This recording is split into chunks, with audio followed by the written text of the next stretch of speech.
नमस्कार, सलाम। मैं हूं राम किंकर सिंह। दिल्ली तक की खास पेशकश में आपका स्वागत है।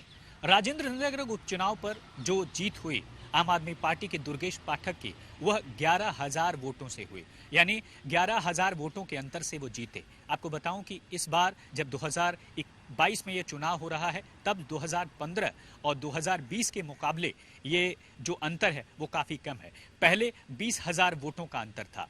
लेकिन कहा जाता है कि जब आप कोई चीज़ फैसले गलत एक एक करके लेने लगते हैं तो उसका परिणाम गलत ही होता है। और अगर आपका प्रतिद्वंदी एक एक करके ठीक फैसले ले तो जाहिर तौर पर उसे जीत ही मिलती है। हुआ भी यही। अगर दिल्ली बीजेपी को देखें तो लगातार एक के बाद एक ऐसे फैसले हुए जिससे कि दिल्ली बीजेपी को मुंह की खानी पड़ी। और फिलहाल जो उनका सपना था अरविंद केजरीवाल को लेकर के, और वो बार बार सपने संजोए रहे थे, ऐसा लगता है कि राजधानी में अब दिल्ली बीजेपी का जो वनवास है वो खत्म नहीं होगा। और यही वजह है कि मैं कह रहा हूं कि आपसी गुटबाजी और संगठनात्मक तौर पर जो रणनीति है वह फेल हुई और इसी वजह से उन्हें हार का मुंह देखना पड़ा। अगर मैं बात करूं तो आप याद कीजिए 11 जून को इसी यमुना पार के इलाके में, नवीन शाहदरा के इलाके में प्रदेश कार्यकारिणी की बैठक थी। वहाँ पर मनसुख मंडाविया समेत तमाम जो है बड़े नेता मौजूद थे। तमाम अमला वहाँ पर लगातार एक्टिव था। अब याद करिए कि जब 23 जून को चुनाव होना है, ऐसे में 11 और 12 को क्या प्रदेश कार्यकारिणी की बैठक होनी चाहिए थी। मुझे लगता है कि कोई भी राजनीतिक पार्टी इस तरह का कदम नहीं ले सकती, खासकर तब जब उसके लिए ये चुनाव बहुत कांटे का हो, बहुत ताकत का हो और इस चुनाव से उसकी प्रतिष्ठा जुड़ी हुई हो। लेकिन ये गलती हुई दिल्ली बीजेपी की तरफ से। दूसरा जो सबसे खास मौका था, जहां पर तमाम लोगों के डोर टू डोर जाकर के, नूक एंड कॉर्नर में जाकर के बातचीत के जरिए मतदाताओं तक अपनी पहुंच बनानी थी, उस वक्त मुझे याद आता है कि वृंदावन में महिला मोर्चा की बैठक थी। तकरीबन 3 दिन तक ये प्रशिक्षण शिविर था और वहां पर तमाम बड़े नेता दिल्ली से गए हुए थे। यह दूसरी बड़ी गलती थी, ऐसा लगता है, जिसकी वजह से वह राजेंद्र नगर के मतदाताओं के बीच में नहीं पहुंच पाए। और आपको याद होगा कि 6 और 7 जून के आसपास, 6 को करीब नामांकन की आखिरी तारीख थी और नामांकन की आखिरी तारीख के कुछ दिन पहले राजेश भाटिया का नाम आया था और घोषित किया गया था कि वो चुनाव लड़ेंगे। और दुर्गेश पाठक को याद कीजिए, दुर्गेश पाठक के नाम की घोषणा बहुत पहले हो गई थी और घोषणा होने के साथ ही उन्होंने इलाके में जाना भी शुरू कर दिया था। और यही वजह है कि जैसा आम आदमी पार्टी की रणनीति रही है कि पहले से ही प्रत्याशी को घोषित कर देना, उसके बाद इलाके में दमदार तरीके से वहां पर पहुंचना, और जिस तरह से मतदान देते वक्त जो एक रेड कार्पेट वेलकम करीब था वहाँ के मतदाताओं को, तमाम सुविधाएं थी, मतदाताओं को बड़ी सहूलियत थी कि वो पहुंचकर वहाँ पर वोट डालते। और वहाँ पर जो बूथ प्रबंधन में लोग लगे थे उन लोगों ने काफ़ी ज़्यादा मदद की। और यही वजह है कि मतदाताओं ने साफ तौर पर तरजीह दी आम आदमी पार्टी के दुर्गेश पाठक को। वहीं दूसरी तरफ बीजेपी के बूथ प्रबंधन में सबसे बड़ी गलती हुई।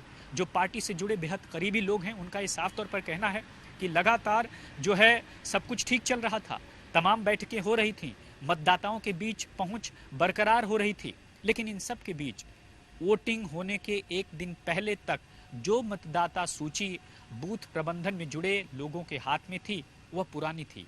यानी जब नई सूची आती तब तक बहुत सारे ऐसे मतदाता उससे कट हो चुके थे जो कि बीजेपी की तरफ अपना वोट दे सकते थे। और यही वजह रही कि शायद बीजेपी 11,000 वोटों के अंतर से इस पूरे चुनाव को हार गई। वहीं पर कांग्रेस की स्थिति आज भी लगता है कि अभी तक सुधरी नहीं है और बहुत वक्त लगेगा जब कांग्रेस को जो है इस स्थिति से पार पाने में काफ़ी समय लगेगा। लेकिन कितना वक्त लगेगा ये तो वक्त ही बताएगा और वक्त ही सबसे बड़ा मरहम होता है।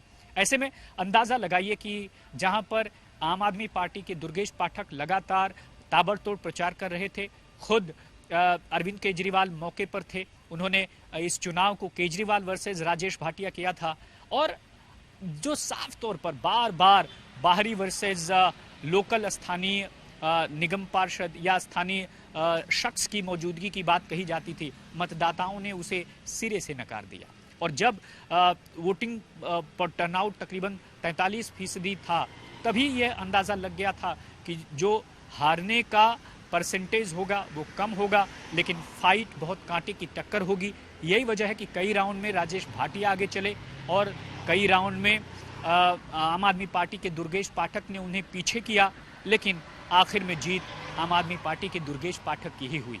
ऐसे में यह चुनाव, जैसा मैंने पहले आपको बताया था कि ये चुनाव एक लिटमस टेस्ट था, और इस लिटमस टेस्ट में बीजेपी लगातार चाह रही थी कि जिस तरह से एमसीडी के चुनाव अभी साल के अंत तक हो सकते हैं या हो सकता है नहीं भी होंगे, लेकिन उसका फायदा उसे मिलेगा अगर चुनाव नतीजे उसके पक्ष में आए तो।